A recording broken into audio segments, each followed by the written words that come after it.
আসসালামু আলাইকুম সুপ্রিয় দর্শক, আপনাদের সবাইকে আরও একবার রেবেকাস কুইজিনে ওয়েলকাম জানাচ্ছি। আজ আমি আপনাদের সাথে একটি ভেজিটেবল রেসিপি শেয়ার করতে চলে আসলাম। হয়তো বাসায় পোলাও করবেন, কী সবজি করবেন চিন্তা করে পাচ্ছেন না, তো আমি আপনাদের সাজেস্ট করব এই রেসিপিটা ট্রাই করে দেখতে। এটা কিন্তু অসম্ভব মজা, করতে খুব সহজ, সাদা ভাত পোলাও দুটোর সাথে ভালো লাগবে। চলুন দেখে আসি এটার জন্য কী লাগবে। আমি এখানে পটল নিয়েছি, পটলগুলো ছিলে নিতে হবে এবং পুরা শরীরটা, পটলের পুরা শরীরটা আপনি কাঁটা চামচ দিয়ে বা চাকু দিয়ে একটু কাঁচাই নিতে হবে। আমি কাঁটা চামচ দিয়ে করছি। হয়ে গেছে, ছিলে নিয়ে এটা যদি বিচিগুলো বেশি বড় বড় থাকে তাহলে এই বিচিগুলো ফেলে দিবেন, আর যদি বিচিগুলো কচি থাকে তাহলে ফেলার কোনো প্রয়োজন নেই। আর যেই পটলগুলো একটু বেশি বড় চাইলে আপনারা মাঝখান থেকে কেটে নিতে পারেন, না কাটলেও সমস্যা নেই। আমি একটু কেটে নিয়েছি। এই যে আমার এখানে হাফ কেজি পটল আছে, আমি হাফ কেজির পরিমাণ দেখাচ্ছি। আর এখানে আমি চিংড়ি মাছ নিয়েছি 10-12টা মতো চিংড়ি, মাঝারি সাইজের। আপনারা বড় বা মাঝারি সাইজ ইউজ করবেন, ছোট চিংড়িগুলো ব্যবহার করবেন না, এটা একটু বড় চিংড়ি হলে বেশি ভালো হয়। আচ্ছা, এখানে লবণ আর হলুদ দিয়ে মাখিয়ে রাখছি অল্প কিছু সময়ের জন্য। আর সরিষা নিলাম, সরিষার সাথে একটা কাঁচামরিচ আর সামান্য একটু লবণ দিয়ে একটু মাখিয়ে এটা বেটে নিতে হবে, তাহলে তিতা লাগবে না। আচ্ছা, এবার আমি তেল নিয়েছি কড়াইতে 1/4 কাপ মতো তেল নিয়েছি। তেলের মধ্যে চিংড়িগুলো দিয়ে সামান্য একটু ভাজতে হবে, বেশি ভাজতে হবে না, বেশি ভাজলে এটা অনেক শক্ত হয়ে যায়, রাবার রাবার লাগে।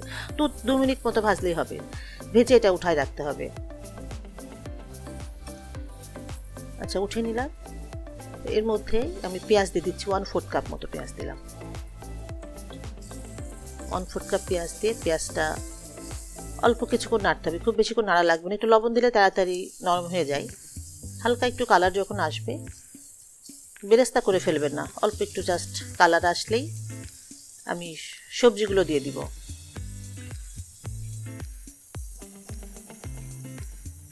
সবজিগুলো দিয়ে একটু নেড়ে লবণ দিয়ে দিবেন, সাথে সাথে লবণটা দিয়ে দিলে খুব তাড়াতাড়ি সিদ্ধ হয়ে যায় এটা।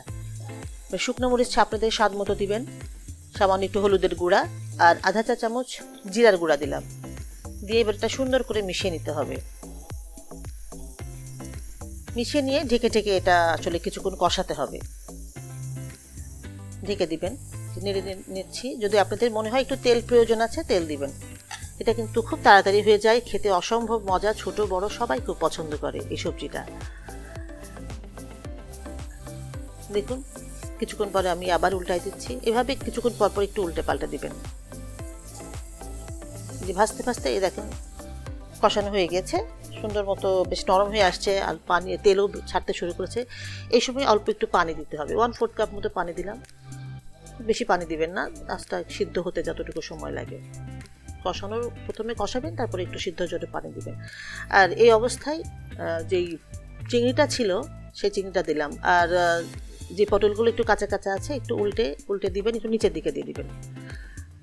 আচ্ছা, রান্না প্রায় হয়ে গেছে, সিদ্ধ হয়ে গেছে, জাস্ট নামাবো তার একটু আগে আমি যেই সরিষাটা বেটে রেখেছিলাম ওটা 1 চা চামচ ভরে দিলাম।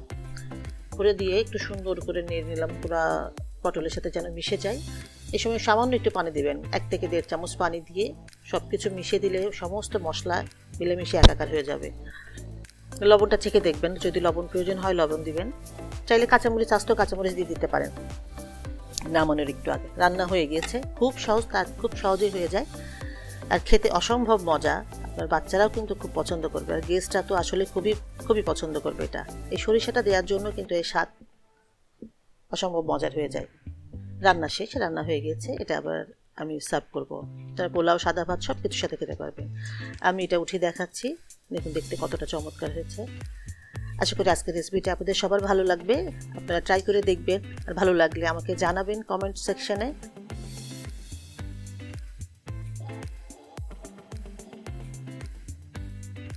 আমি উপরে একটু জাস্ট কাঁচামরিচ ছিটিয়ে দিলাম, আপনারা আপনাদের ইচ্ছে মতো ডেকোরেশন করবেন।